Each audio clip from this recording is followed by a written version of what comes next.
Hello, my fellow skeptics out there. This is the Skeptical Skeptic back again with yet another video. This week I'm going to be giving a summary of my thoughts on the book of Exodus from the Holy Bible, not to be confused with my summary video on Exodus that I uploaded previously. I'm just going to be giving a short explanation of what I thought about this book of the Bible after reading it through for a third time. So yeah, that's enough stalling. Let's just get to it. So when I read the book of Genesis for the first time, my first thought was that I didn't remember the Bible being quite that weird when I learned about it in school. But I thought that it would just continue improving over time with each new book. When I read the book of Exodus for the first time, my first thought was, wow, that was shit. Exodus is shit. The Bible is shit. God is a piece of shit. My theology teachers are pieces of shit for lying to me about the actual contents of the Bible. Exodus is really bad, you guys. It's so bad. It makes Genesis look like Shakespeare. Why is it so bad? Well, let's first talk about the Escape from Egypt storyline. So there's this animated movie from DreamWorks called The Prince of Egypt. You might have seen it. It's actually pretty good, and the most interesting aspect of that movie is the relationship that Moses has to King Ramses, and how the two brothers from other mothers are forced to deal with the fact that they love each other, but are also standing on opposite sides of a conflict against one another. It's really great character writing.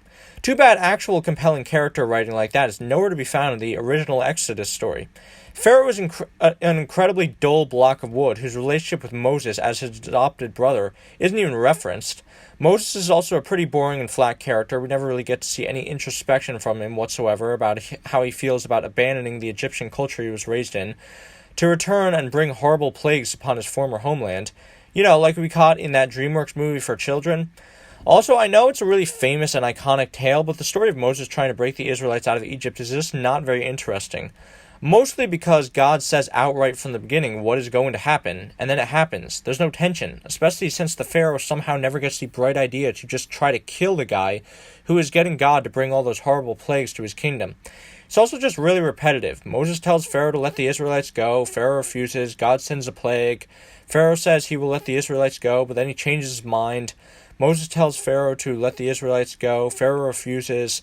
God sends a plague. Rinse and repeat. But stepping aside from the writing quality of the story, the moral quality of the story is utterly horrifying. God carries out and refuses to condemn some pretty horrible things in the book of Genesis, but Exodus is where we truly get a full picture of how utterly narcissistic and sadistic God is. In theology class, back when I was in Catholic school, I would often question why, if God was all-powerful and all-knowing and all-good, why wasn't he just able to make the world a better place than it is? And the answer always boiled down to free will. Oh, doing this or that would interfere with people's free will, and that's why God can't just intervene to solve everything. He doesn't want his precious human creations obeying his every whim like automatons. That's why he allows billions of people to descend into the fires of hell. It's just free will. Well, don't let an apologist ever use that tired old excuse on you again, because newsflash, God does not give a fuck about free will. It's plain to see in Exodus, only I never saw it before reading it on my own, because I was never actually instructed to read the Escape from Egypt story in theology class, and instead always had a second-hand account of it taught to me by an instructor, almost certainly so that I would never find out the truth. And that all those plagues that God sent, all the death and destruction, the killing of the firstborn, was not just what was necessary to have the Pharaoh let the Israelites go.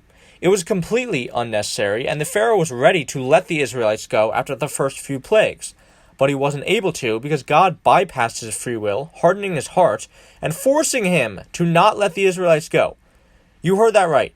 God completely disregarded Pharaoh's free will to make his own decisions, and it wasn't so that he could make the Israelites go. It was so that he could force them to stay in Egypt, so that he could continue showing off his destructive power, so that his own people and the nations around them would fear him. The complete obliteration of all the Egyptians' food and water sources, and the killing of the firstborns of non-Israelites in Egypt, including babies and slaves, completely unnecessary, all for the self-centered ego and bloodlust of God. God performs and commands unbelievably heinous acts throughout the Bible, but his actions in Exodus are a cut above in just how unnecessary and unjustifiable they are. I don't want to hear a single person ever say that the Christian God is a God of peace again. It literally says outright in Exodus that God is a God of war. But hold on a minute, the Escape from Egypt story only takes up the first 14 chapters of a 40-chapter-long book. What about the rest? Well, believe it or not, the Escape from Egypt storyline is actually the better part of this book. At least things are actually happening in it. Here's what happens in the rest of Exodus. The Israelites are stuck in the wilderness and keep complaining about it, and God gives Moses some laws and building instructions. That's about it. It's so boring to read through, and is only broken up by the occasional horrible act like Moses giving 3,000 of his own people the death for worshipping the golden calf, and then God sending a horrible plague to kill probably even more of them. But like I said before, half the book is just reading through the incredibly intricately detailed instructions God gives for how to build things like the tabernacle, which go on for multiple pages, as well as a bunch of laws that have no bearing whatsoever on modern life, like what to do if your ox gores someone to death. But besides just the irrelevant laws, a lot of laws that God gives to Moses are horrific, like that cursing your parents is punishable by death.